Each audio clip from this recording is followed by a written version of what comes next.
Hello and welcome everyone. तो इस video में मैं आपको बताने वाला हूँ कि आप कैसे अपनी खुद की एपीआईज बना सकते हैं। उसमें डेटा गेट भी कर सकते हैं और उसके थ्रू डेटा आप इंसर्ट भी कर सकते हैं। तो सबसे पहले उसके लिए आपको चाहिए होगा डेटाबेस। तो इसमें मेनली आपको दो चीज़ें चाहिए होती हैं जब भी आप एक एपीआई बनाते हो। एक तो एक वेब सर्वर और एक डेटाबेस सर्वर। ठीक है। तो वेब सर्वर का क्या काम रहेगा कि वो जो पीएचपी फाइल होगी हमारी वो हैंडल करने का और उसके रिक्वेस्ट को हैंडल करने का, और जो डेटाबेस का काम होगा वो होगा डेटा स्टोर करने का और उसको वापस से रिट्रीव करके या जो भी आप उस पर ऑपरेशंस परफॉर्म करना चाहते हैं वो। तो सबसे पहले हम लोग एक डेटाबेस बना लेते हैं। तो हम लोग इसमें पीएचपी माई एडमिन तो यूज़ करने वाले हैं, लेकिन उसका जीयूआई कुछ भी क्रिएट करने के लिए नहीं यूज़ करेंगे। तो हम लोग सबसे पहले एक क्रिएट डेटाबेस और फिर डेटाबेस का नाम आपको देना होता है। इससे आप डेटाबेस बना सकते हैं। ठीक है। तो मेरे डेटाबेस का नाम है एपीआई और मैंने इसको बना दिया, ये बन गया। अब एपीआई वाले डेटाबेस को हम लोग अब यूज़ कर रहे हैं। तो इसमें हम लोग एक टेबल बना लेते हैं। तो टेबल बनाने का जो क्वेरी लिखनी पड़ती है, जो स्टेटमेंट लिखना पड़ता है, वो बहुत ही ईजी है। उसका आगे अगर एक बार आपने सिंटैक्स समझ लिया तो फिर उसके बाद कुछ भी नहीं है। क्रिएट टेबल, फिर टेबल नेम। तो टेबल नेम होगा यूज़र्स, फिर पैरेंथेसिस ओपन एंड क्लोज, फिर इसको थोड़ा स्ट्रक्चर दे देते हैं। अब हम लोग को कॉलम्स कौन कौन से चाहिए और उनका डेटा टाइप क्या चाहिए वो हम लोग को यहाँ पे डिफाइन करना है। तो सबसे पहले हम लोग लिखते हैं कॉलम का नाम। तो आईडी है मेरे कॉलम का नाम, उसका डेटा टाइप होगा आईएनटी, और जो उसका एक और उसमें एक जो एक्स्ट्रा प्रॉपर्टी होगी वो होगी ऑटो इंक्रीमेंट। हाँ। अब ये पहला कॉलम हो गया। अब दूसरा कॉलम होगा नेम, जिसका होगा varchar। अब varchar ये बाय डिफ़ॉल्ट नल हो सकता है। ठीक है। अब इसको हम लोग कॉपी कर लेते हैं। अब ऐसे ही हम लोग को दो और बनाने हैं, नेम, यूज़र नेम, पासवर्ड। ठीक है। अब हम लोग ये जो आईडी वाली कॉलम है, आईडी वाला जो कॉलम है, इसको हम लोग प्राइमरी की भी दे देंगे, प्राइमरी की। और फिर पैरेंथेसिस में जो भी कॉलम नेम है उसको, जिसको प्राइमरी की देना है वो। अब फिर हम लोग इसको एक बार रन कर लेते हैं।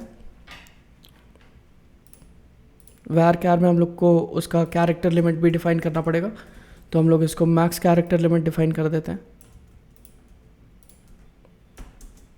हो गया, रन हो गया। और फिर उसके बाद देख लेते हैं इसका एक बार स्ट्रक्चर। तो आईडी जिसकी प्राइमरी की है, ऑटो इंक्रीमेंट एक्स्ट्रा प्रॉपर्टीज़ में है, और जिसका डेटा टाइप है आईएनटी, और जो मैक्स लेंथ है वो है 11। तो अब हम लोग एक काम ये करते हैं कि हम लोग अब कुछ फाइल्स बना लेते हैं इस डेटाबेस को एक्सेस करने के लिए। और उस डेटाबेस को एक्सेस जब हम लोग करेंगे तो यूजर्स टेबल में कुछ डेटा भी होना चाहिए। तो हम लोग कुछ डेटा भी इंसर्ट कर देते हैं। तो इंसर्ट इनटू यूजर्स, पैरेंथेसिस में name, user name, password,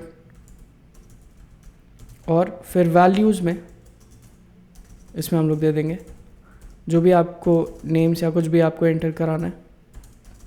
password होगा 1 2 3। अब इसको हम लोग एक कई बार लिख लेते हैं।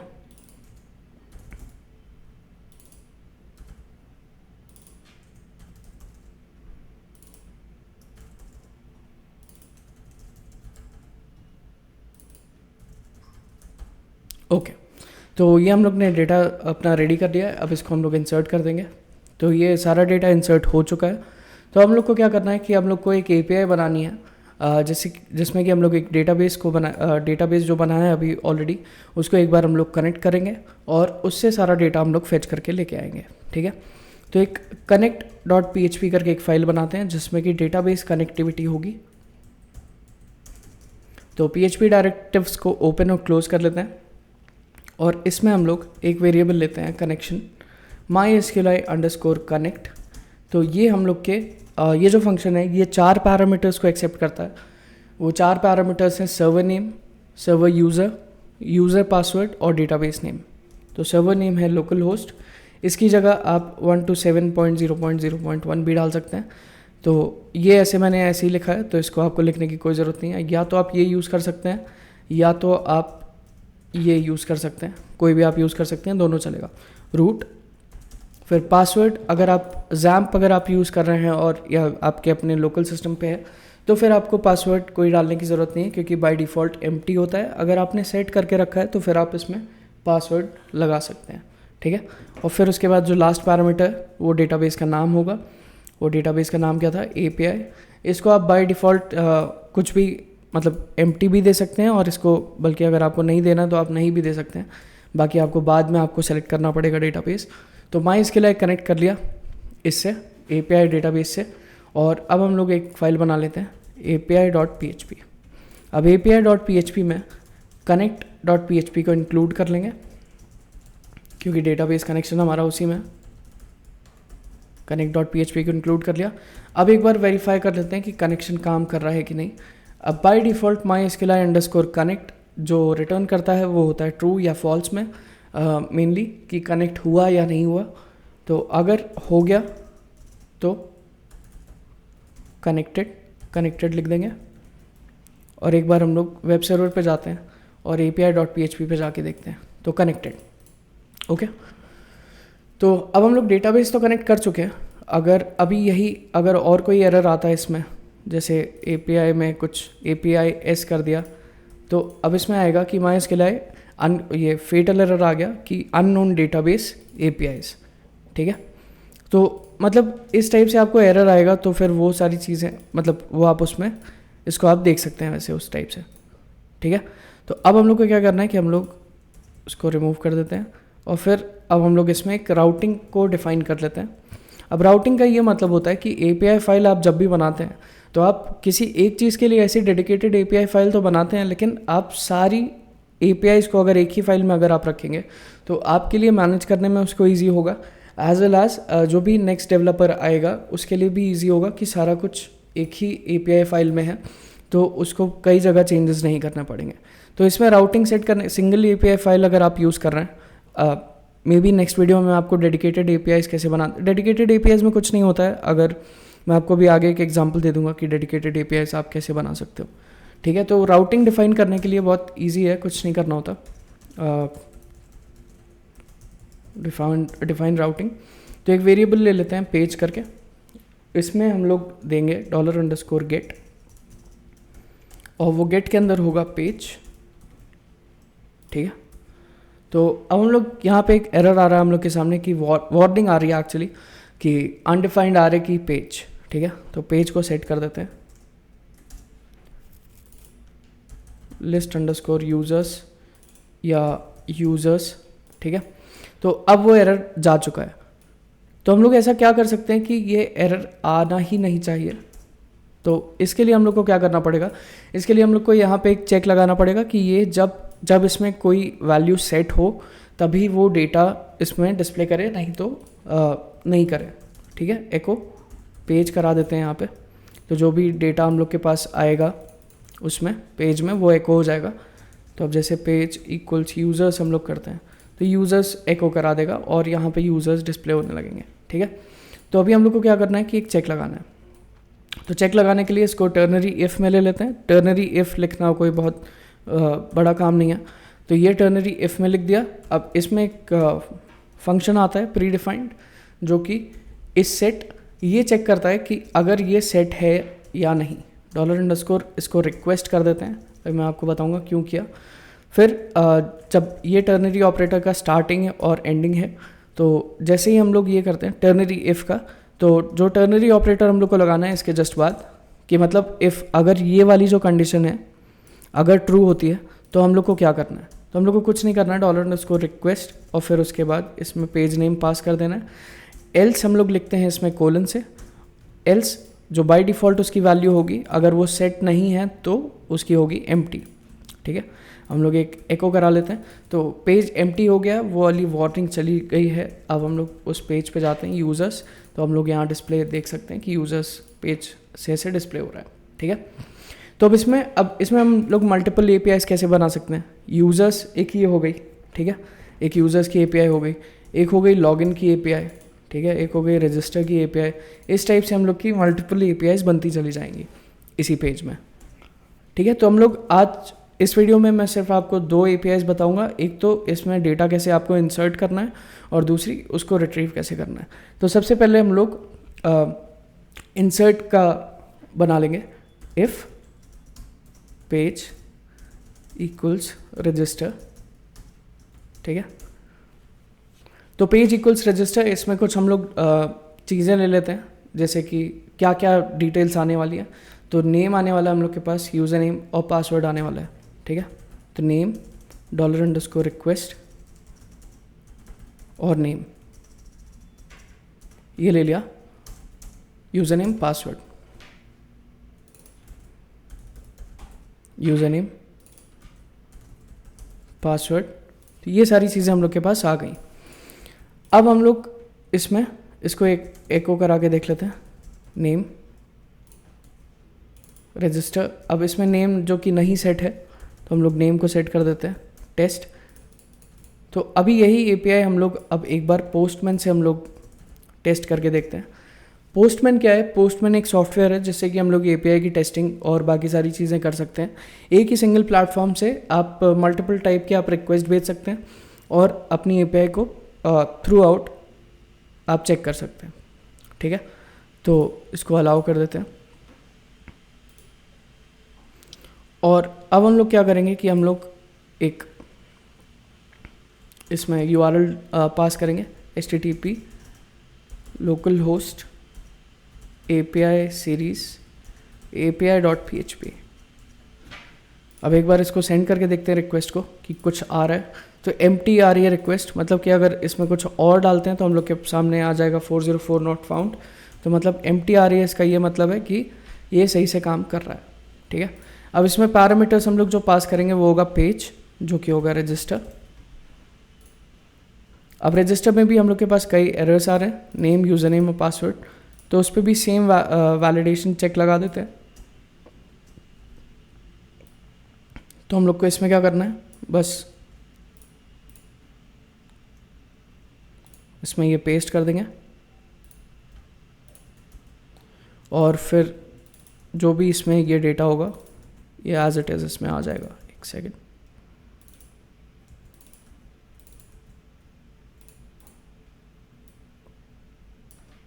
ये हो गया, इसको हटा दिया और फिर अब इसको भी हटा देंगे। तो ये अब इस पर वैलिडेशन चेक भी लग चुका है, एज वेल एज अब इसमें वो वाले एरर्स वार्निंग्स नहीं आएंगी, ठीक है। तो पेज अगर सेट किया है और अगर नेम भी सेट कर रहा हूँ तो फिर ये इसमें नेम भी डिस्प्ले करेगा, ठीक है। तो इस टाइप से यहाँ पे पोस्टमैन में एपीआई की टेस्टिंग भी हो रही है। तो अभी हम लोग क्या करते हैं कि अब हम लोग ये सारे जितने भी हम लोग के पास ये आए हैं, इनको इनपुट को इनको सैनिटाइज कर लेते हैं। अब इनको सैनिटाइज करने का क्या मतलब होता है वो भी मैं आपको एक बार बता देता हूँ। तो $नेम कर देते हैं और एक बार पोस्टमैन में जाके इसको ये करके देखते हैं, ठीक है। तो हम लोग एक स्ट्रिंग भेजेंगे और 1 = 1। तो आप देख सकते हैं कि इसमें आपको एज इट इज़ आ रहा है। तो ये एसक्यूएल इंजेक्शन में बहुत ज़्यादा काम आ सकती है। ये जो ये आपको दिख रहा है ये स्ट्रिंग, ये एसक्यूएल इंजेक्शन में बहुत ज़्यादा काम आता है और उसको भी प्रिवेंट करने के लिए हम लोग को एक चीज़ हम लोग को इम्प्लीमेंट करनी पड़ेगी और वो मैं हटा के भी दिखाऊंगा कि आपको कैसे उसको एक्सप्लॉइट कर सकते हो। स्ट्रिप स्लैशेस और इसके अंदर ये प्रोवाइड कर देना है, ठीक है। ये हो गया स्ट्रिप स्लैशेस।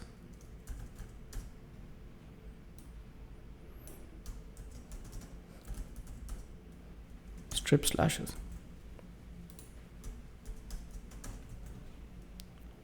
ठीक है। अब फिर से एक बार यही डेटा भेज के देखते हैं। तो अभी ये डिस्प्ले तो ऐसे हो रहा है, लेकिन ये एक्चुअल में जब कभी भी इंसर्ट होगा या वैसा कुछ भी होगा तो इसको ऑलरेडी ये एस्केप कर देगा, ठीक है। तो अभी हम लोग एक काम ये करते हैं कि अब इंसर्ट की एक क्वेरी लिख लेते हैं और पहले सबसे पहले ये चेक करेंगे कि ये यूज़र नेम ऑलरेडी एग्जिस्ट करता है कि नहीं, ठीक है। तो गेट यूज़र नेम, तो यूज़र नेम की अवेलेबिलिटी के लिए हम लोग को एक क्वेरी लिखनी पड़ेगी, mysqli_fetch_ या mysqli_query से शुरू करते हैं। और इसमें सबसे पहला जो पैरामीटर पास करना है वो है कनेक्शन। जो दूसरा पैरामीटर है वो होगा select asterisk from users where user name equals, जो भी यूज़र नेम हम लोग ने वहाँ से पास किया है वो यूज़र नेम है कि नहीं, ठीक है। और यहाँ पे इसके आगे ऐसे भी लिख सकते हैं नमरोज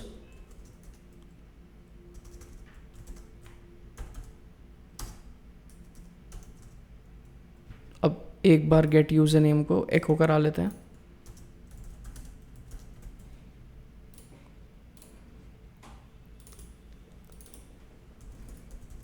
यूज़र नेम, तो अब देख सकते हैं कि मैंने और 1 = 1 डाला है तो 4 आ रहा है।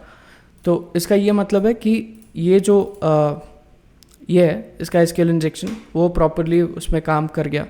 तो अभी यूज़र नेम की जगह सिर्फ AD डाल के देखता हूँ तो इसमें 1 आएगा, कि मतलब एक यूज़र ऑलरेडी एग्जिस्ट करता है। AD 2 डालूंगा तो 0 आएगा। ठीक है, तो अभी इस एसक्यूएल इंजेक्शन को प्रिवेंट भी करेंगे। एक सेकेंड। तो इसमें सबसे पहले अगर इफ़ गेट यूज़र नेम = 0 तभी रजिस्टर करना चाहिए, नहीं तो एक एरर रिटर्न करना चाहिए। और हर एक इफ़ पेज के ब्लॉक में इसमें एक एरे लेंगे, ARR RTR, इसका आप नाम कुछ भी रख सकते हो। और ये पेज के स्टार्टिंग में ये एम्प्टी एरे होगा। अगर इसमें एल्स, तो इसमें दो मेन इसमें इंडेक्सेस होंगे। वो होंगे एक तो message, user name already in use, एक तो ये हो गया। और फिर एरे RTR में एक और होगा जिसका होगा टाइप डिफाइन। ठीक है, तो ये टाइप होगा इसका एरर, और इसमें होगा यूज़र नेम अवेलेबल, और जो टाइप होगा वो होगा सक्सेस। ठीक है, चलो अब इसको एको करा के देखते हैं। कुछ भी प्रिंट नहीं हो रहा। तो इसमें हम लोग को क्या करना पड़ेगा कि एको JSON_encode और ARR RTR। तो इससे क्या हुआ कि ये कोई भी एरे को एज जेसन में कन्वर्ट कर देता है और फिर उसके बाद उसी को डिस्प्ले कर देगा। ठीक है, अब जैसे यूज़र नेम अवेलेबल दिखा रहा है तो यहाँ user name already in use. तो इस टाइप से हम लोग को ये पता चल गया कि यूज़र नेम अवेलेबल है, तो फिर हम लोग को रजिस्टर कर देना है। ठीक है, तो हम लोग क्या करेंगे, रजिस्टर करने के लिए हम लोग को क्या करना है कि हम लोग को एक क्वेरी लिखनी पड़ेगी। इफ़ कंडीशन के अंदर डायरेक्टली हम लोग लिखते हैं MySQL_query connection insert into users name username password, फिर वैल्यूज़ में हम लोग क्या दे देंगे, सिंगल कोट्स के अंदर नेम यूज़र नेम फिर पासवर्ड। अगर ये इफ़ के अंदर इसको क्यों डाला, क्योंकि अगर ये क्वेरी चलती है या ये जो मेथड है ये चलता है और अगर ये ट्रू रिटर्न करता है तो जो एरे RTR वाला है ARR RTR, इसमें हम लोग को जो टाइप है वो सक्सेस आना चाहिए और यूज़र रजिस्टर्ड। ठीक है, ये आना चाहिए। तो इसमें एक और चीज़ कि ये तीनों ही जो तीनों डेटा पॉइंट्स हैं वो तीनों ही सेट होने चाहिए तभी ये चले, नहीं तो नहीं चलना चाहिए। ठीक है, और ये चेक भी हम लोग तभी कराएंगे जब वो तीनों ही डेटा पॉइंट्स सेट होंगे। तो इफ़ str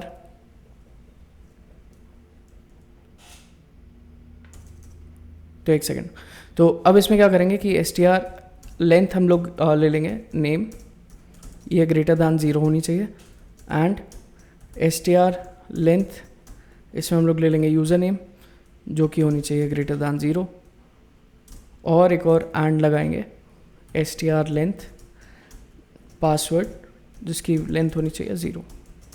तभी ये सारी चीज़ें चलनी चाहिए, नहीं तो नहीं चलनी चाहिए। ठीक है, अब इसको सेंड करेंगे तो अभी कुछ भी नहीं आ रहा है, हमारे पास एम्प्टी डेटा आ रहा है। तो अब इसके लिए एक और एल्स में वो लगा देंगे कि यूज़र को एटलीस्ट पता चले कि उसने गलती क्या की है।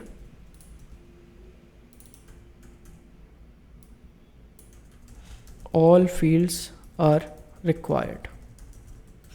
तो ये हम लोग बस इसमें प्रिंट करा देंगे जब भी कोई ऐसी रिक्वेस्ट आएगी जिसमें सिर्फ कुछ एक ही डेटा सब है।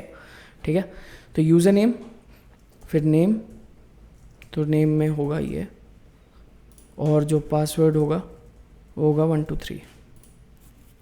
तो user name already in use और यहाँ पे एक बार डेटाबेस में हम लोग जाके देखते हैं, इंसर्ट वो नहीं हुआ है, ठीक है। तो एक नया यूज़र इंसर्ट करते हैं। तो नया यूज़र इंसर्ट करने के लिए नेम और पासवर्ड सेम हो सकता है किसी का भी, लेकिन यूज़र नेम नहीं सेम होना चाहिए। तो यूज़र नेम हम लोग लिख देते हैं ये। अब इसको किया तो यूज़र रजिस्टर्ड कि हमारे पास एक रिस्पॉन्स आया। हम लोग डेटाबेस को ब्राउज़ कर लेते हैं। तो यहाँ देख सकते हैं एक 5th यूज़र एक और ऐड हुआ है, अनुदीप द्विवेदी, जिसका यूज़र नेम है अनुदीप और 123, ठीक है। तो अगर वापस से इस पर एक रिक्वेस्ट भेजेंगे तो user name already in use का हम लोग के पास वो आएगा, ठीक है। तो आपको अगर पासवर्ड की लेंथ या यूज़र नेम की लेंथ पे अगर आपको कोई वैलिडेशन लगाना है तो वो भी आप लगा सकते हैं। तो वो कैसे करना होगा, वो आप इस टाइप से कर सकते हैं कि अगर जो यूज़र नेम की लेंथ है, अगर आपको उस पर अगर आपको एक कोई कंडीशन लगानी है तो आप ये कर सकते हैं कि if str_len user name greater than 6 होना चाहिए या ग्रेटर दैन इक्वल टू 6 होना चाहिए, तभी ये आगे का ये चले। नहीं तो क्या होना चाहिए, एल्स एक और एरर। तो इसमें इस एरर में होगा कि यूज़र नेम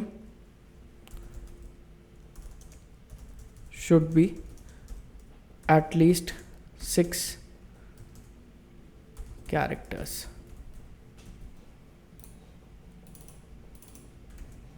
एडी करते हैं।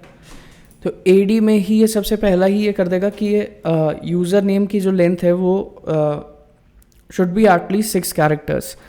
तो एडी 1 2 3 5, अभी 5 है, 6 कर देते हैं इसको। तो यूज़र रजिस्टर हो गया क्योंकि ये नया यूज़र था, ऐसा कोई यूज़र नेम भी नहीं अवेलेबल था, प्लस 6 डिजिट के इसके लेंथ से वो भी था ये। तो user name already in use. तो आप देख सकते हैं कि आप फिर आप इसमें क्या कर सकते हैं कि आपको बाकी और कहीं भी अगर आपको इफ़ कंडीशन और वो सब अगर आपको लगानी है, कोई भी ऐसी वैलिडेशन लगानी तो आप लगा सकते हैं। तो ये थी रजिस्ट्रेशन की एपीआई। तो रजिस्ट्रेशन की एपीआई में मेनली वैलिडेशंस थे, जिससे कि अगर कोई भी ऐसी चीज़ आती है जो कि वैसे वैलिडेटेड नहीं है प्रॉपरली, तो फिर आप उसको वैलिडेट कर सकते हैं, ठीक है। तो ये हो गया रजिस्टर की एपीआई। अब होगा कि एक लॉगिन की एपीआई बनाएंगे और एक बनाएंगे कि जिसमें सारी यूज़र्स लिस्ट करेंगे, ठीक है। तो अब इसमें लॉगिन की एपीआई बनेगी, पेज इक्वल्स लॉगिन। तो लॉगिन के लिए क्या करना पड़ेगा, हम लोग को सिर्फ यूज़र नेम और पासवर्ड को गेट करना पड़ेगा। User name password. ये condition as compare to registration के वैलिडेशन में बहुत ज़्यादा इजी होगा, क्योंकि हम लोग को सिर्फ नंबर ऑफ़ रोज चेक करने हैं कि कितने हैं, ठीक है। तो सबसे पहले कि हम लोग को चेक करना है कि जो आईडी और पासवर्ड आया है वो करेक्ट है कि नहीं।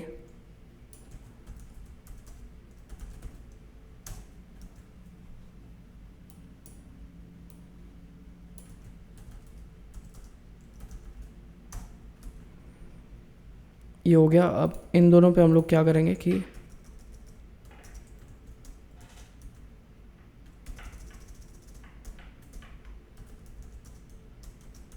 स्ट्रिप टैग्स, अगर कोई उस पर वो भी आ रहा है तो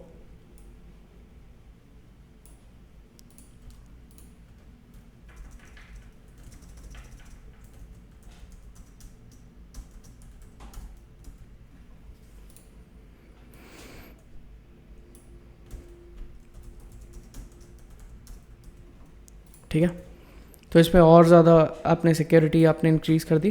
तो अब आप क्या करेंगे कि आपके पास मल्टीपल ऑप्शन है लॉगिन एपीआईज बनाने के, कि आपको किस टाइप से चाहिए, कि आपको यूज़र भी ढूंढना है पहले, फिर उसके बाद पासवर्ड क्रॉस चेक करना है, या तो फिर आपको सिर्फ यूज़र और पासवर्ड देखना है कि ये दोनों मैच करते हैं कि नहीं और इनवैलिड है कि नहीं वो बताना है।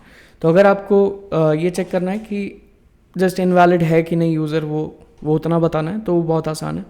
तो इसमें वैलिडेट यूज़र करके एक वेरिएबल ले लेंगे, MySQLi_query।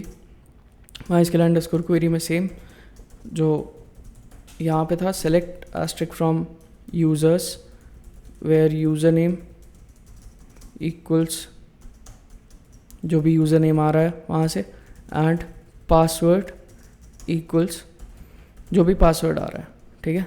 और इसके नंबर ऑफ रोज़ निकाल लेंगे कि कितने हैं, ठीक है।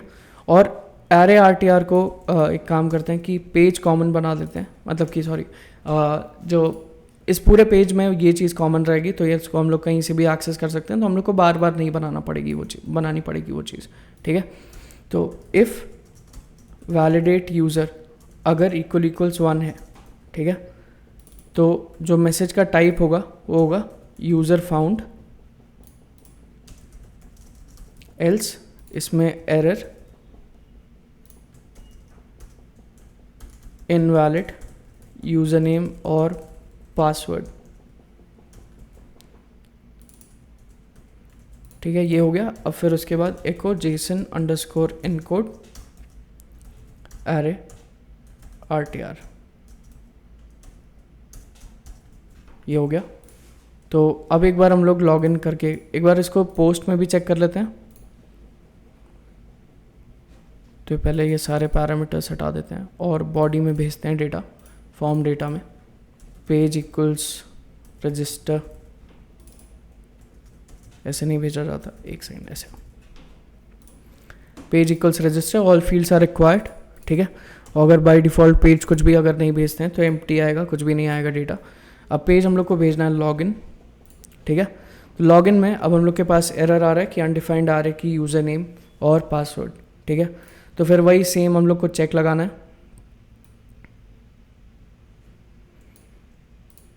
इस पे और इस पे। तो कैसे लगेगा चेक कि अगर ये इस सेट है कि नहीं, ये इस सेट है तो as it is, else empty. और फिर एक बार हम लोग इसमें डेटा भेज के देखेंगे। तो इनवैलिड यूज़र नेम और पासवर्ड, क्योंकि यूज़र नेम और पासवर्ड हम लोग ने पास ही नहीं किया। यूज़र नेम अब इसमें हम लोग पास करते हैं AD, अभी भी इनवैलिड आ रहा है। पासवर्ड अगर हम लोग 1 2 3 पास करते हैं तो इसमें यूज़र फाउंड आएगा, और अगर 1 2 3 4 करते हैं तो इसमें इनवैलिड यूज़र नेम पासवर्ड आएगा। तो ये हो गई लॉगिन की API। अब लॉगिन की API में आप और भी डेटा आप पास कर सकते हैं, जैसे कि अगर आपको चाहिए कि आपको कई जगह आपको ये यूज़ करना है, और इसका जो डेटा जब भी यूज़र फाउंड आ गया या लॉगिन सक्सेस लॉग्ड इन, ठीक है, तो इसमें आप एक और फील्ड आप ऐड करके भेज सकते हैं जो कि होगा यूज़र डेटा की या सिर्फ डेटा की, और जिसमें होगा यहाँ से हम लोग को फिर नम रोज़ हटाना पड़ेगा और यहाँ पे हम लोग नम रोज़ लगा देंगे, ठीक है। और इसमें जो हम लोग का ये वैलिडेट यूज़र होगा, इसमें हम लोग बस एक और चीज़ ऐड करेंगे, फेच अंडरस्कोर एसॉक, और फिर उसके बाद एक बार डेटा सेंड करके देखेंगे, ठीक है। अभी तो इनवैलिड आ रहा है 1 2 3, और फिर उसके बाद हम लोग ये देख सकते हैं कि नेम यूज़र नेम और पासवर्ड आ रहा है। तो इसमें नेम यूज़र नेम और पासवर्ड सेलेक्ट करने की ज़रूरत नहीं है। अगर आपको सेलेक्ट करना है तो सेलेक्टर्स में आप ID नेम और यूज़र नेम सिर्फ आप लेके आओ, बाकी पासवर्ड आप मत लेके आओ। तो पासवर्ड हमने रिमूव कर दिया और डेटा हम लोग को यहाँ पे एक्सेस हो जाएगा एज इट इज़, ठीक है। तो ये हो गई लॉगिन की API, जो कि पोस्ट से भी काम कर रही है और गेट से भी काम कर रही है। तो आप दोनों ही मेथड्स को आप यूटिलाइज़ करके आप डेटा को सेंड कर सकते हो प्लस रिसीव कर सकते हो। एज वेल एज जो एक जो बहुत ही बेसिक डिफरेंस होता है गेट और पोस्ट में, वो ये होता है कि गेट में जब भी डेटा जाता है तो URL के थ्रू जाता है और उसकी एक लिमिट होती है, लेकिन पोस्ट में एज़ कम्पेयर टू URL बहुत ज़्यादा डेटा जा सकता है और उसकी मैक्सिमम तरीके से उसकी कोई लिमिट नहीं होती, क्योंकि बहुत ज़्यादा डेटा हम लोग पोस्ट बॉडी में भेज सकते हैं। और जब भी इसमें डेटा पोस्ट में जाता है तो उसके बॉडी में ट्रांसफ़र होता है, और अगर गेट में जा रहा है तो यही सेम चीज़ आपको URL में देखने को मिल जाएगी, ठीक है। तो हम लोग एक API बनाएंगे जिसमें कि हम लोग जितने भी यूज़र्स हैं अभी रजिस्टर्ड वो सारे हम लोग लेके आएंगे, ठीक है। तो अब इसमें एक पेज और बना लेते हैं, एक API if page equals users, ठीक है। तो अब ये यूज़र्स वाले पेज में क्या होगा कि इसमें कुछ भी नहीं होगा, डायरेक्टली ये डेटाबेस से जितने भी यूज़र्स हैं वो सारे वो लेता चला आएगा, ठीक है। तो अब ये देख लेते हैं कि ये कैसे करेंगे इसमें।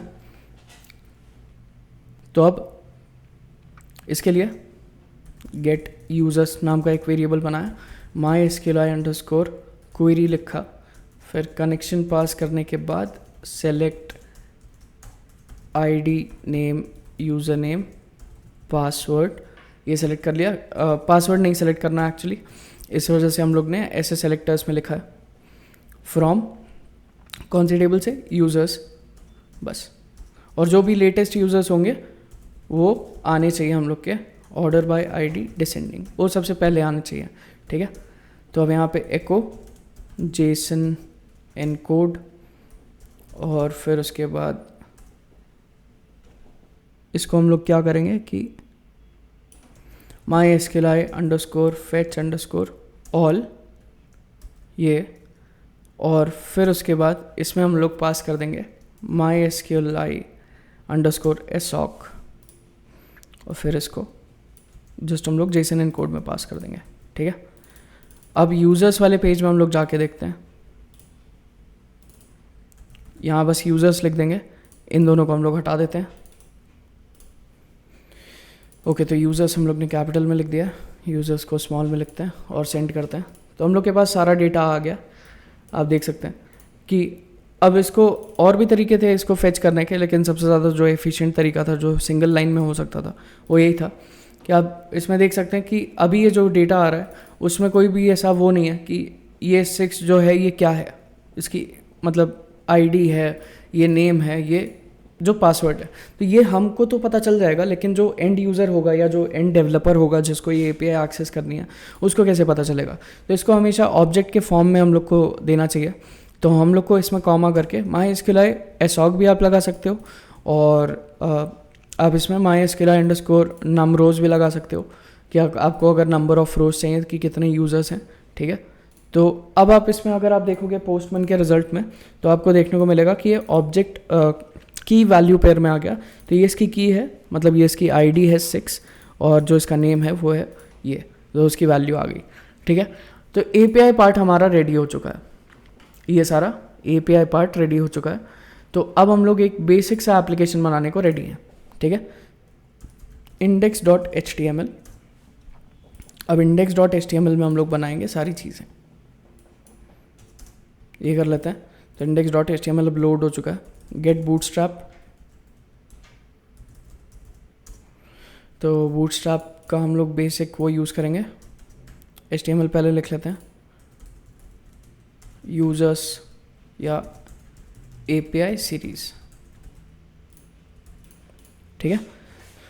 तो अब हम लोग को क्या करना है कि हम लोग को सिर्फ इसका जो CSS है वो हम लोग को इसमें इंक्लूड कर लेना है, और फिर ये अब जो इसकी बॉडी में है वो सबसे पहले बनेगी एक किसका जितना भी जो भी वो आएगा ना, div class card, div class card body, और कार्ड बॉडी के अंदर ASD कुछ भी हम लोग डिस्प्ले कर देंगे, ठीक है। तो अभी ASD इस टाइप से आ रहा है और ये कार्ड भी इस टाइप से आ रहा है, जिस टाइप से मुझे नहीं चाहिए। तो मैं क्या करूँगा, इसको इसके div को सेंटर में कर दूँगा। तो डिस्प्ले सबसे पहले हम लोग को चेंज करना पड़ता है फ्लेक्स में, ठीक है। फिर अलाइन आइटम्स करने पड़ते हैं सेंटर, फिर जो कंटेंट होगा वो जस्टिफाई करना पड़ेगा सेंटर में। तो ये तीनों चीज़ें जब सेंटर में होंगी तो आपका div ऑटोमेटिकली सेंटर में आ जाएगा। लेकिन अभी भी ये सिर्फ एक ही एक्सेस पे सेंटर में आया है। अभी इसको जो आपका y एक्सेस होता है उसमें भी आपको अगर सेंटर में लाना है, तो अभी ये ऑलरेडी है सेंटर में, कुछ भी इसमें प्रॉब्लम नहीं है। लेकिन अगर आप इसकी हाइट देखेंगे, अगर आप मैं इसका अगर बैकग्राउंड कलर चेंज करूँ तो बैकग्राउंड कलर होगा ब्लैक, तो आप देख सकते हैं कि हाइट में इसके दिखेगा कि ये पूरा ही बैकग्राउंड कलर इसमें ब्लैक हो गया है, लेकिन ये फिर भी ये सेंटर में क्यों नहीं आया। तो उसके लिए आपको प्रोवाइड करनी पड़ेगी इसको हाइट, जो कि होगी वर्टिकल हाइट 99 VH, मतलब 99 वर्टिकल हाइट होगी इसकी। तो जितना भी जो फुल स्क्रीन होगा उसका वो उसको कवर करेगा। अब बैकग्राउंड कलर हटा देते हैं, तो ये आ गया हमारा डेव सेंटर में, जो कि होगा मोबाइल रिस्पॉन्सिव भी। तो अगर आप ऐसे देखें तो ये मोबाइल रिस्पॉन्सिव भी है।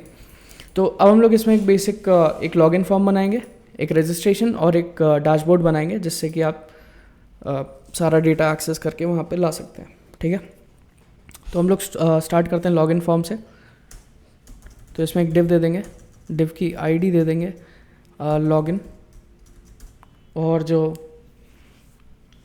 इसमें ये होगा जो कंटेंट होगा वो होगा H4 से स्टार्ट होगा लॉगिन, और इसमें एक फॉर्म होगा। अब ये फॉर्म का आप एक्शन दे सकते हैं, क्योंकि ये सब जावास्क्रिप्ट से होने वाला है, तो फॉर्म का एक्शन भी आप ऐसे नॉर्मल दे सकते हैं। और अब इसमें div class form group label, label में यूज़र नेम होगा और होगा इसका input type text, place holder inter your user name, और इसकी आईडी होगी यूज़र नेम। ठीक है, तो अब हम लोग ने ये ले लिया, तो यूज़र नेम, फिर पासवर्ड, फिर एक बटन ले लेंगे। बटन में होगा टेक मी इन। तो ये आ गया हम लोग के पास फॉर्म। ठीक है, लेकिन अब हम लोग ने बूटस्ट्रैप ऐड किया ही है, लेकिन बूटस्ट्रैप का इसमें कोई भी प्रॉपर्टी आ नहीं रही है ऑटोमेटिकली, तो हम लोग को क्या करना पड़ेगा, इसमें क्लास लगानी पड़ेगी। तो क्लास में सब चीज़ों के लिए अलग अलग चीज़ें इसमें लिखनी पड़ेगी। अब जैसे यहाँ पे अगर इनपुट बॉक्सेस हैं तो फॉर्म कंट्रोल आपको लिखना पड़ेगा। तो ये फॉर्म कंट्रोल आप देख सकते हैं, आप देख सकते हैं कि बहुत ज़्यादा ये कंजस्टेड लग रहा है वैसे अभी। तो इसमें एक और चीज़ ये कर सकते हैं कि यहाँ पे सबसे पहले BTN प्राइमरी ये दे दिया। अब इसमें थोड़ी मार्जिन देख लेते हैं। तो मार्जिन अगर आपको टॉप की देनी है तो MT2 आप ऐसे दे सकते हैं, तो ये थोड़ा मार्जिन टॉप हो गया। तो अगर आपको यहाँ देना है आप यहाँ दे सकते हैं, नहीं तो आप यहाँ पे भी दे सकते हैं MT2। तो अब क्या होगा कि अब ये प्रॉपरली एडजस्टेड है। तो यूज़र नेम है, तो यहाँ पे पासवर्ड एंटर योर पासवर्ड। अब इसमें वैलिडेशंस भी कैसे लगानी है वो भी मैं आपको एक बार बता देता हूँ।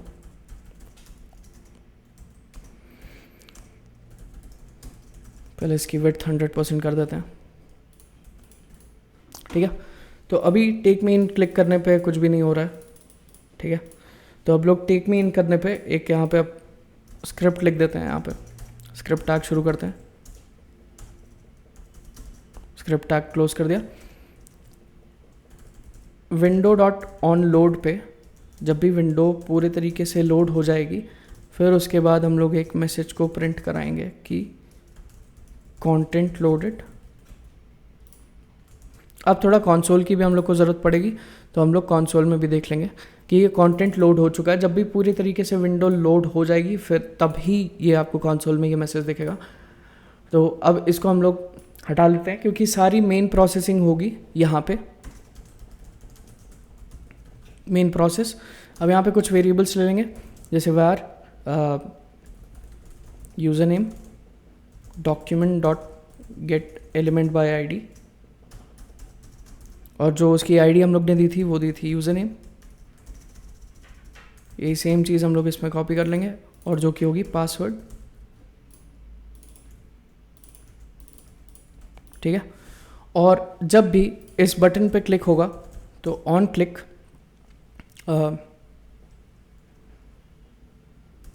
ट्राई लॉगिन एक फंक्शन बना लेते हैं,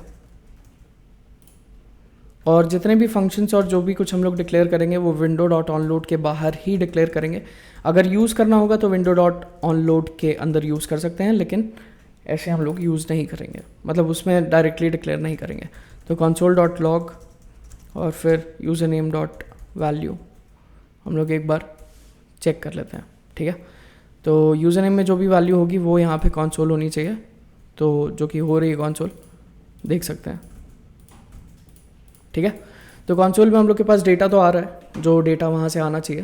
अब हम लोग को क्या करना है कि यही डेटा सेम टू सेम हम लोग को यूज़र नेम और पासवर्ड का ये भेजना है हम लोग को उस API पे जो हम लोग ने अभी बनाई थी, ठीक है। तो API पे डेटा कैसे भेजते हैं जावास्क्रिप्ट से, तो अब मैं इसमें बताता हूँ आपको कि फेच को कैसे यूज़ करते हैं। अब फेच का जो एग्जैक्ट स्ट्रक्चर है वो कुछ इस तरह है कि आपको सबसे पहले आपको URL डालना पड़ता है। तो URL अगर आपके पास नहीं है, जो कि होगा ही ऑब्वियसली, लेकिन अगर फिर भी आपको URL अगर आप पूरा नहीं देना चाहते तो आप सिर्फ api.php भी दे सकते हैं। फिर एक देन में एक प्रॉमिस देना पड़ेगा कि जो भी वहाँ से रिस्पॉन्स आ रहा है, ठीक है, तो वो किस चीज़ में वो फॉर्मेटेड होना चाहिए, किस चीज़ में वो पार्स्ड होना चाहिए। तो हम लोग क्योंकि सारा जितना भी डेटा हम लोग ट्रांजैक्शन कर रहे हैं वो है जेसन में, तो हम लोग इसको जेसन में ही पार्स करवा के लाएंगे। और फिर एक फाइनल प्रॉमिस होता है जो कि होता है डेटा, और एक बार console.log, और एक बार डेटा को प्रिंट करा लेंगे, ठीक है। तो हम लोग एक बार एको करा के इसको देखते हैं, एस डी, और फिर उसके बाद ये भेज दिया। तो unexpected end of JSON input आ रहा है, तो देख लेते हैं। API में नेटवर्क टैब में आपको जाना है और पहले सब कुछ आपको क्लियर कर देना है, फिर एक बार टेक मी इन पे क्लिक करेंगे तो api.php यहाँ पे आ गया। तो प्रीव्यू और रिस्पॉन्स यहाँ पे कुछ भी नहीं आ रहा है, मतलब कि कुछ भी नहीं एको हुआ है। तो हम लोग इसमें क्या करेंगे कि कुछ चीज़ें हम लोग इसमें पास कर देते हैं, ठीक है। तो एक पहले वेरिएबल बनाएंगे जो कि होगा फॉर्म डेटा को लेके जाने के लिए, तो न्यू ऑफ फॉर्म डेटा, तो ये हम लोग का एक ये बन गया, ठीक है। तो अब इसमें नेम डॉट अपेंड करेंगे जो यूज़र नेम है, यूज़र नेम डॉट वैल्यू। अब यही सेम चीज़ हम लोग पासवर्ड के लिए भी कर लेंगे,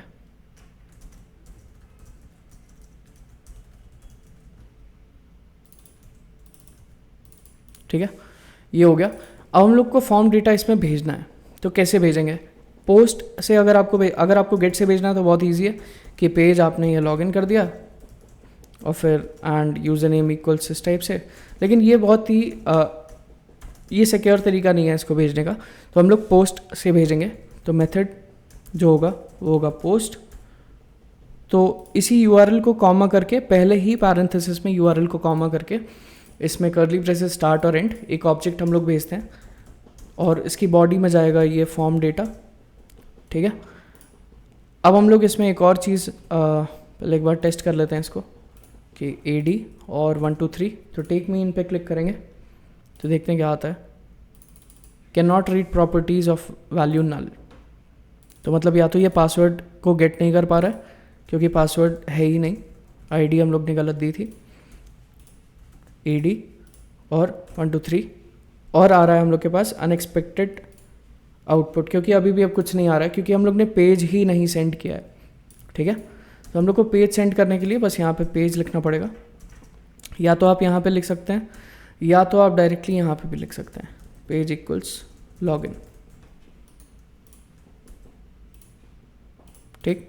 तो अब कंसोल करते हैं AD और 1 2 3, तो मैसेज आ रहा है हम लोग के पास लॉग्ड इन, और जो डेटा आ रहा है वो आ रहा है ID नेम और यूज़र नेम। तो अब हम लोग को क्या करना है, एक बार गलत यूज़र नेम और पासवर्ड या तो पासवर्ड डाल के देखते हैं, invalid user name and password ये आ रहा है, और फिर इसमें हम लोग को लगाना है वैलिडेशन, ठीक है। जस्ट एक सेकेंड, एक चीज़ और चेंज करनी है, यहाँ जो पासवर्ड में टाइप पासवर्ड कर देंगे इसको, तो यहाँ पे पासवर्ड ये ऐसे नहीं आएगा, ठीक है। ये हो गया। तो अब जब हम लोग के पास डेटा आ जाए सक्सेस में, तब वो हम लोग को सक्सेस के उसमें फॉर्म में डिस्प्ले कराना है। अगर हम लोग के पास आएगा डेटा कि अब यहाँ लॉगिन फॉर्म का ये ख़त्म हो रहा है, लॉगिन पेज का, तो यहाँ पे एक एरर हैंडलर बना लेते हैं इस कार्ड बॉडी में, डिव क्लास नहीं देते हैं, सिर्फ ID एक देते हैं, एक एम्प्टी डिव और मैसेज हैंडलर, ठीक है।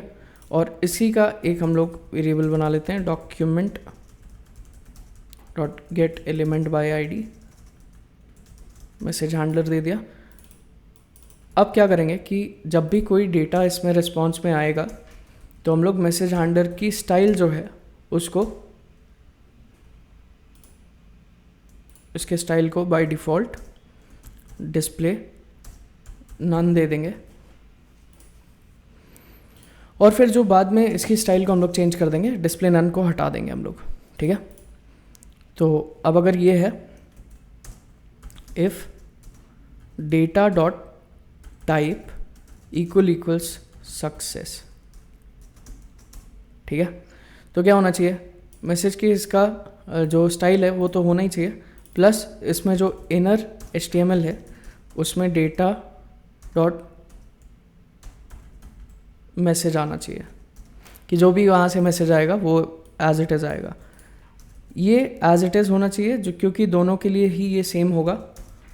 लेकिन एक चीज़ जो चेंज होगी वो होगा कि message dot handler dot class name equals क्या हो जाएगा, इसमें जो क्लास नेम होगा वो होगा अलर्ट सक्सेस, नहीं तो होगा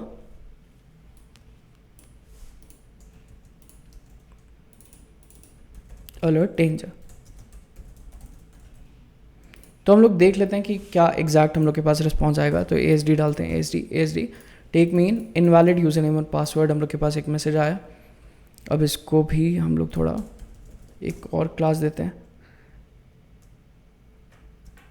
या इसके अंडर ही क्लास दे देते हैं, एक क्लास MB2, ठीक है। तो इनवैलिड यूज़र नेम और पासवर्ड AD123 लॉग्ड इन आ गया हम लोग के पास, ठीक है। तो इस टाइप से हम लोग की वैल्यूज़ इसमें चेंज हो रही हैं ऑटोमेटिकली एज पर API रिस्पॉन्स जो भी हमारे पास आ रहा है, ठीक है। तो हम लोग जब भी सक्सेस हो जाए तो हम लोग जो भी यूज़र का डेटा है ना उसको हम लोग सेव करा लेंगे इसमें लोकल स्टोरेज में। एप्लीकेशन में जाएंगे और ये लोकल स्टोरेज में आएंगे। तो लोकल स्टोरेज में अभी देख सकते हैं कि यहाँ पे कुछ डेटा तो सेट है लेकिन ये हमारे काम का नहीं है, तो हम लोग इसको हटा देंगे।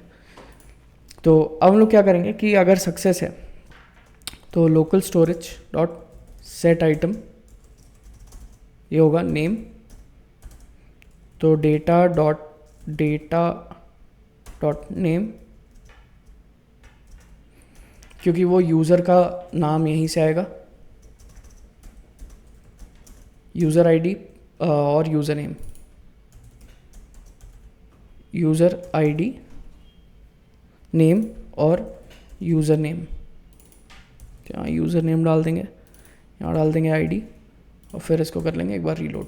तो AD और 1 2 3, तो टेक मीन यहाँ पे हम लोग देख सकते हैं यूज़र ID नेम और यूज़र नेम सेट हो चुका है, ठीक है। तो अगर ये सेट हो चुका है तब तो जो ये लॉगिन जो पेज है ये नहीं दिखना चाहिए। फिर कौन सा पेज दिखना चाहिए, फिर हम लोग को पेज जो दिखना चाहिए वो दिखना चाहिए डैशबोर्ड वाला। तो इसके आईडी हम लोग दे देंगे डैशबोर्ड। रजिस्ट्रेशन की API को कैसे ऐड करेंगे वो मैं आपको नेक्स्ट वीडियो में बताऊंगा। तो डैशबोर्ड का मैं बता देता हूँ कि कैसे उसको फेच करके लाएंगे डेटा, डैशबोर्ड, ठीक है। तो ये जो डैशबोर्ड का पेज है ये बाय डिफ़ॉल्ट हिडन होगा, डिस्प्ले नन, ठीक है। ये हो गया।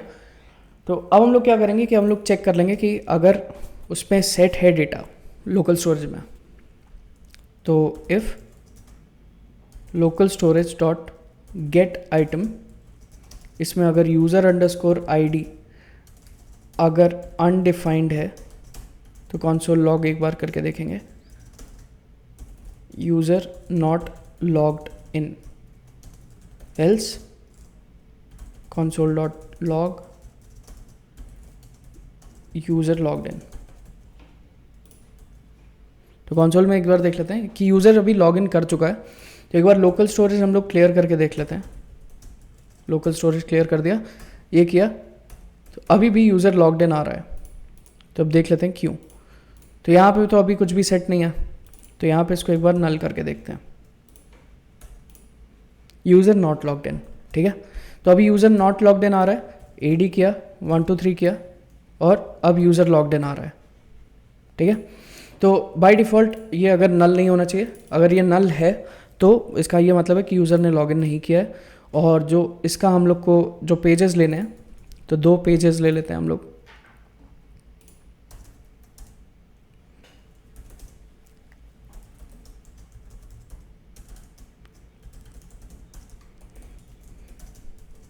तो सबसे पहला लॉगिन पेज ले लिया,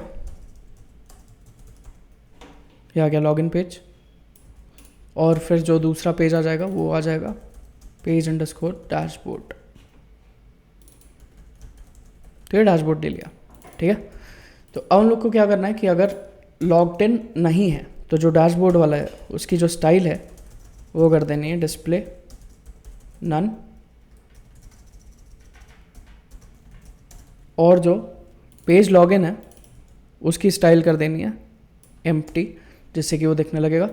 और इसमें जस्ट अपोजिट करना है इसमें, तो जो ये होगा इसमें आ जाएगा और ये आ जाएगा ऐसे, ठीक है। तो अभी हम लोग के पास क्या हो रहा है कि डैशबोर्ड का एक पेज आ रहा है, हम लोग एक लॉगआउट का एक बटन दे देंगे इसी डैशबोर्ड पेज पे, और इसके क्लास में दे देंगे BTN डेंजर, और फिर ऑन क्लिक ये रिटर्न करेगा लोकल स्टोरेज डॉट क्लियर, और फिर उसके बाद window dot location window dot reload location dot reload. तो एक लॉगआउट का भी बटन आ गया, लॉगआउट पे क्लिक किया तो लोकल स्टोरेज तो क्लियर हो गया, लेकिन वो रीलोड नहीं हुआ।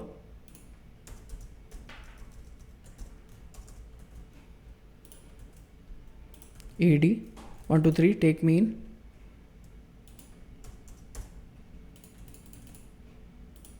AD 1 2 3, तो ये हो चुका है लॉगिन। लॉगआउट पे क्लिक किया, रीलोड करने पे लॉगिन का पेज आ गया। तो लॉगिन लॉगआउट की फंक्शनलिटी इस पे काम कर रही है, विंडो डॉट रीलोड नहीं काम कर रहा, तो इसमें हम लोग एक इसको फंक्शन भी बना सकते हैं।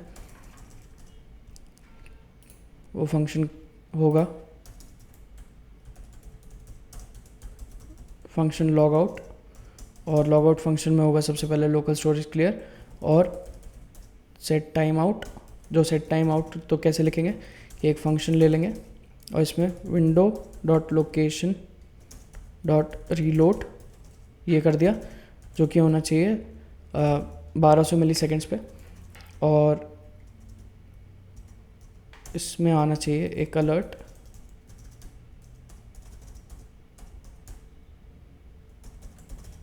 या तो इसके जो मैसेज हैंडलर है वो मैसेज हैंडलर में ये करा देंगे कि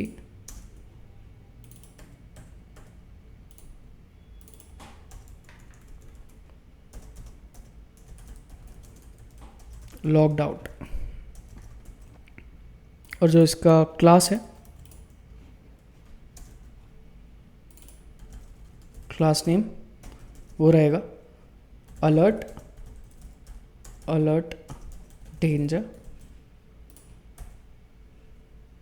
user not logged in AD 1 2 3। ये हो गया लॉग्ड इन। डैशबोर्ड पे जस्ट इस पर क्लिक किया तो कुछ भी नहीं हुआ, क्योंकि वहाँ से वो हम लोग ने ऑन क्लिक हटा दिया है। तो अब इस पर ऑन क्लिक एक लगा देंगे, ऑन क्लिक लॉग आउट, ये वाला फंक्शन कॉल कर दिया, और फिर लॉग आउट पर क्लिक किया तो लॉग्ड आउट लिख के आ रहा है, और फिर उसके बाद लॉगिन पेज पे आ गए। और इसमें सेट किया है कि नहीं window dot location dot reload, ये कर दिया इसको रीलोड। तो AD 1 2 3 ये 1 2 3 लॉग्ड इन ये, ठीक है। तो ये हो गया लॉगिन। अब हम लोग टेबल में सारा डेटा फेच करा लेंगे और फिर यहीं पे इस सेशन को ख़त्म करेंगे। तो अब यहाँ एक टेबल ले लेते हैं, क्लास टेबल। सबसे पहला टेबल का स्ट्रक्चर में आता है T head TH name user name ID, तो ID नेम और यूज़र नेम, ठीक है। वैसे को जो टी बॉडी है उसको एक ID दे देंगे यूजर्स लिस्ट,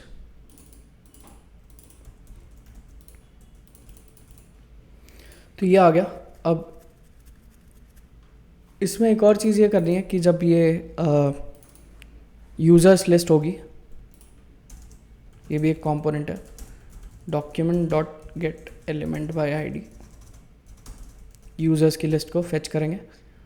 और ये यूज़र्स की लिस्ट को कब हम लोग एंटर कराएंगे, जब इसमें इसका जो जस्ट एक सेकेंड, पहले एक फंक्शन बना लेते हैं, fetch all users, fetch all users, और फिर फेच करेंगे हम लोग api.php से पेज इक्वल्स यूज़र्स, और इसमें डायरेक्टली हम लोग देन दे सकते हैं RSP। तो RSP जो भी आएगा वो आएगा जेसन में। फिर जो फाइनल देन है, जो फाइनल प्रॉमिस है, उसमें console.log करा लेते हैं डेटा का। ठीक है, ये होने के बाद अब ये तभी ये तभी कॉल होना चाहिए जब यूज़र लॉग्ड इन हो, नहीं तो ऐसे नहीं कॉल होना चाहिए। तो यूज़र लॉग्ड इन है तो यहाँ पे हमारे पास 6 यूज़र्स की लिस्ट आ रही है। तो हम लोग इसी में फेच ऑल यूज़र्स को क्या करेंगे कि डेटा जो भी आ रहा है, ठीक है, तो इसमें डेटा क्या आ रहा है, डेटा हम लोग के पास डायरेक्टली यूज़र्स वाली टेबल का आ रहा है, तो हम लोग इस पर डायरेक्टली फॉर ईच या वैसा कुछ लगा सकते हैं।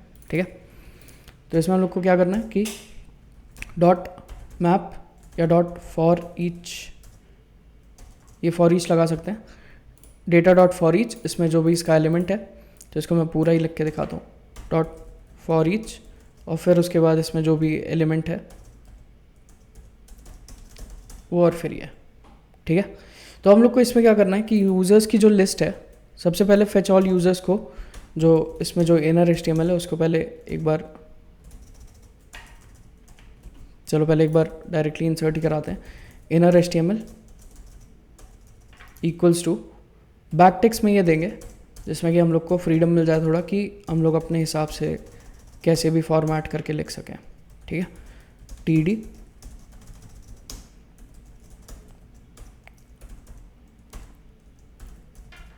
elm.id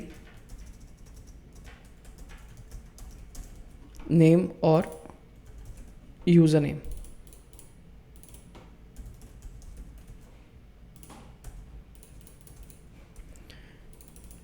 data dot for each is not a function,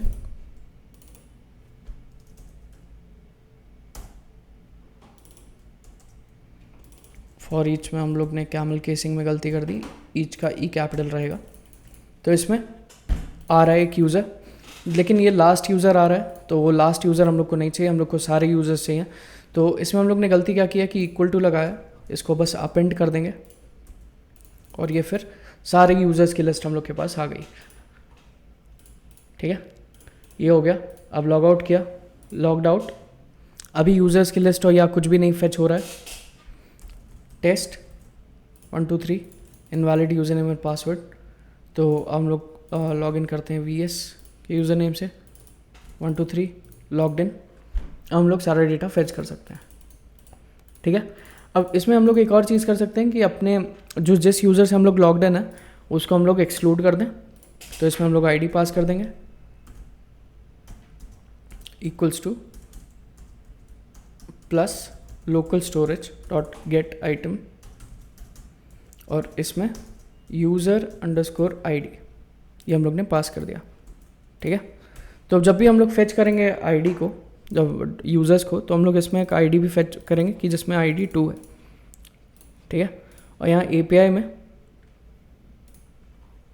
users वाली जो API है उसमें हम लोग ID भी एक गेट कर लेंगे, ID इक्वल्स टर्नरी ऑपरेटर में ही लिखेंगे ये, इस सेट $_request फिर ID। अब अगर ये सेट है तो फिर तो ठीक है, $_request और ID, फिर एक कोलन देंगे और कोलन के बाद इसमें कुछ भी नहीं। तो अगर ये जो ID है इफ़, और यहाँ पे एक और चीज़ कि एक्स्ट्रास, ये होगा एम्प्टी। तो इफ़ अगर यूज़र ID इक्वल्स एम्प्टी है तो कुछ भी नहीं होना चाहिए, अगर नॉट एम्प्टी है, नॉट एम्प्टी है तो एक्स्ट्रास में क्या रखेंगे,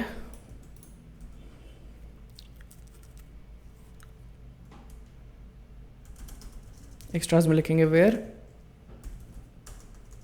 ID नॉट इक्वल्स आईडी और फिर यही एक्स्ट्राज इसमें पास कर देंगे। रीलोड करते हैं तो 2 वाली आईडी जा चुकी है। अब मैं AD वाले से लॉगिन करता हूँ, तो मेरा खुद का इसमें यूज़र नेम नहीं आना चाहिए। 1 2 3 लॉगिन किया। अब 1 यूज़र नेम जा चुका है क्योंकि उसको हम लोग ने एक्सक्लूड करा दिया है। तो ये सारी चीज़ें हम बहुत सारी चीज़ें हम लोग इसमें कर सकते हैं। तो ये बेसिक एक API का कैसे आपको एक API बनानी है। ये लेस दैन 60 लाइन्स में 3 पेजेस की API बन गई। और फिर ये connect.php है। और जब भी आपका API का काम ख़त्म हो जाए और जब सारी चीज़ें हो जाए तो mysql_close और जो भी कनेक्शन आपने दिया था वो कनेक्शन को आप क्लोज कर सकते हो। ये करना बहुत ही इम्पॉर्टेंट है क्योंकि एवरी रीलोड एक नया कनेक्शन वो इनिशिएट करेगा जिससे कि MySQL सर्वर पे लोड और ज़्यादा बढ़ सकता है। तो ये था पूरी API सेशन का वीडियो। इसमें कोई भी कन्फ्यूजन हो या कुछ भी हो तो आप कमेंट कर सकते हैं या तो आप डायरेक्टली मेल कर सकते हैं। Thank you so much for watching and please practice.